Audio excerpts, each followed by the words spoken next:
Sempat tersembunyi dan tidak terkuak ke permukaan, akhirnya salah satu peninggalan kerajaan Majapahit yang masih ada sampai saat ini, yaitu lokasi pelarian rakyat Majapahit, ditemukan.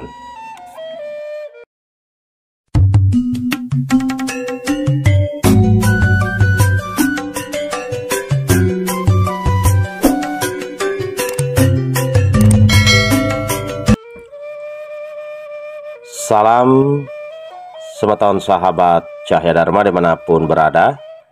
Bagaimana kabar sahabat?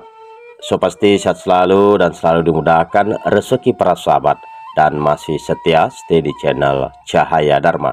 Sahabatku, tak lengkap rasanya jika kita tidak mengulas, menguak terkait peninggalan-peninggalan bersejarah yang patut kita ketahui agar tidak terjadi klaim terkait peninggalan-peninggalan bersejarah ajaran Sanatana Dharma.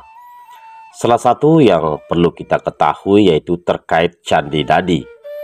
Candi Dadi terletak di desa Wajak Kidul, Kecamatan Boyolangu, Kabupaten Tulungagung, Jawa Timur.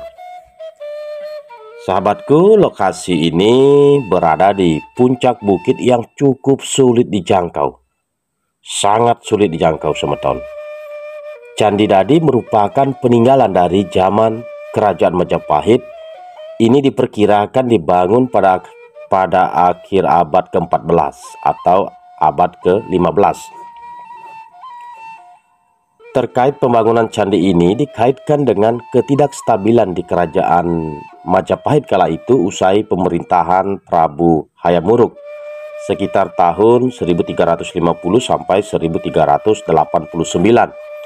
Yang membuat sebagian rakyatnya memilih mengasingkan diri ke daerah perbukitan agar dapat menjalani kehidupan agamanya dengan tenang dan dapat tetap bertahan di jalan Sanatana Dharma.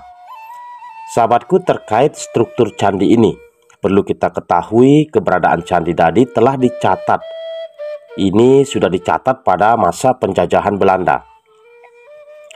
Bahkan beberapa ahli yang pernah meneliti candi ini pada saat itu, salah satunya yaitu P.J. Voet pada tahun 1878 sampai dengan salah satu peneliti juga atas nama N.G. Krum, itu sekitar tahun 1915. Candi Dadi ini semeton berdiri pada ketinggian 360 meter di atas permukaan laut, berada di lingkungan pegunungan Wali Kukun. Laporan Belanda kala itu pada abad ke-19 menyebutkan bahwa di lereng utama pegunungan Wali Kukun di Tulungagung terdapat 5 kelompok candi. Candi Dadi merupakan salah satu dari 5 candi tersebut yang keadaannya masih cukup baik hingga saat ini. Bisa semeton sahabat lihat, bisa sahabat saksikan. Jadi kalau peninggalan-peninggalan bersejarah, candi-candi, bahkan peninggalan lainnya itu sangat banyak sekali. Maka dari itu, dari sini perlu kita ketahui sedikit demi sedikit terkait peninggalan-peninggalan bersejarah ini. Sahabatku, lanjut lagi. Sedangkan candi lainnya yang dinamai ada Candi Urung, Candi Buto, Candi Gemali. Ini sudah runtuh, tidak berbentuk dan hanya berupa gundukan batu andesit yang jumlahnya pun tinggal sedikit. Nah, seandainya tidak runtuh, mungkin bisa kita saksikan, bisa kita lihat juga terkait peninggalan-peninggalan yang sangat luar biasa ini. Nah, di sini yang masih ada di sini yaitu Candi Dadi. Candi Dadi ini sahabat memiliki denah candi berbentuk bujur sangkar berukuran 14 kali 14 meter dengan tinggi sekitar 6,5 meter. Bangunan candi yang disusun dari batu andesit ini hanya terdiri atas batur dan kaki candi, seperti yang sahabat lihat langsung. Pada permukaan atasnya sahabat tampak bekas tembok berpenampang bulat, ini berdiameter 3,35 meter dengan kedalaman 3 meter yang mungkin berfungsi sebagai sumuran kala itu. Nah, di sini perlu juga kita ketahui Candi Dadi ini tidak memiliki tangga ataupun pintu masuk. Tidak memiliki tangga ataupun pintu masuk. dan dindingnya pun polos tanpa dilengkapi hiasan. Tetapi kita bisa lihat itu sangat unik sekali, sangat luar biasa, natural sahabat. Candi Dadi merupakan peninggalan zaman Kerajaan Majapahit, dan ini pembangunan candi ini diduga berkaitan dengan masa suram yang terjadi di Kerajaan Majapahit sepeninggal Prabu Hayam Wuruk di tahun 1389. Kala itu terkait ketidakstabilan politik di kerajaan berimbas pada kacaunya segala bidang kehidupan, termasuk kehidupan agama masyarakatnya. Karena bagaimana mau melaksanakan sebuah ritual atau acara agama, sedangkan kerajaan kala itu mengalami ketidakstabilan karena adanya rongrongan-rongrongan dari luar, bahkan dari dalam juga, dan lain sebagainya sahabat. Nah, dalam kondisi demikian, sebagai penganut kala itu ajaran Hindu-Buddha, penganut ajaran Dharma memilih menjauh dari pusat pemerintahan agar dapat menjalankan kepercayaan dan keyakinan mereka tanpa ada gangguan. Salah satu tempat yang dipilih adalah puncak-puncak bukit. Nah, seperti di lokasi Candi Dadi ini. Pemilihan lokasi ini dihubungkan dengan kepercayaan masyarakat zaman dulu bahwa gunung adalah tempat suci, bahkan sampai sekarang sahabat. Gunung memang dipercaya juga sebagai tempat suci, yaitu tempat bersemayamnya leluhur atau para dewa. Itulah mengapa Candi Dadi dibangun di atas perbukitan, karena digunakan sebagai tempat pemujaan.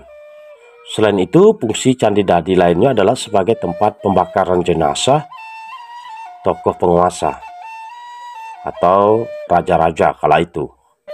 Nah, menurut salah satu peneliti atas nama J. Van Leeuwen, Candi Dadi merupakan sebuah stupa yang saat ini hanya tersisa bagian dasarnya saja.